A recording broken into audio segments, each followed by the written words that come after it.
بسم اللہ الرحمن الرحیم۔ حضرت لقمان نے اپنے بیٹے سے کہا، سفر کا سامان تیار کرو۔ بیٹے نے گھوڑا تیار کیا۔ لقمان اس پر سوار ہوئے اور بیٹے سے کہا، تم پیچھے پیادہ چلتے آؤ۔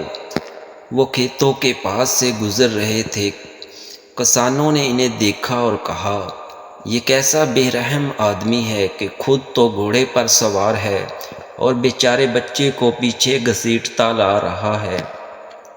لقمان گھوڑے سے اترے اور بیٹے کو سوار کیا اور خود پیادہ چل دیے۔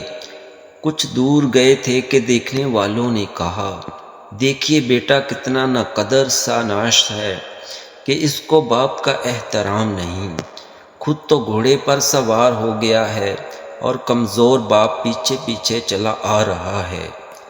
بعد میں باپ بیٹا آگے پیچھے گھوڑے پر سوار ہو گئے۔ کچھ دور گئے ہوں گے کہ لوگوں نے دیکھ کر کہا، یہ دونوں کیسے بے رحم ہیں، دونوں کمزور حیوان پر سوار ہیں۔ اگر باری باری سوار ہوتے تو یہ بیچارہ بھاری بوجھ سے خستہ حال نہ ہوتا۔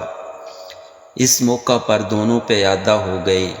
ایک گاؤں میں پہنچے، لوگوں نے ان کو دیکھ لیا۔ عجیب بات ہے، یہ بوڑھا اور جوان پیدل چل رہے ہیں، حالانکہ ان کے آگے آگے گھوڑا سواری کے لیے موجود ہے۔ جب سفر ختم ہوا تو لقمان نے بیٹے سے کہا، تمہیں معلوم ہو گیا کہ لوگوں کو خوش رکھنا اور اعتراض کی زبان بند کرنا محال ہے۔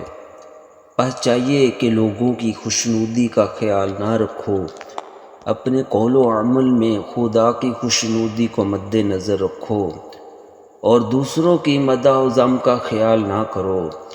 ہمیشہ خدا اور موت کو یاد رکھا جائے۔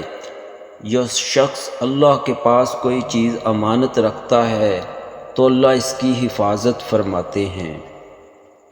حضرت لقمان نے اپنے بیٹے سے کہا، اگر دنیا کو آخرت کے عوض میں دے ڈالے گا تو دونوں میں نفع رہے گا، اور آخرت کو دنیا کے بدلے میں دو گے تو دونوں میں نقصان رہے گا۔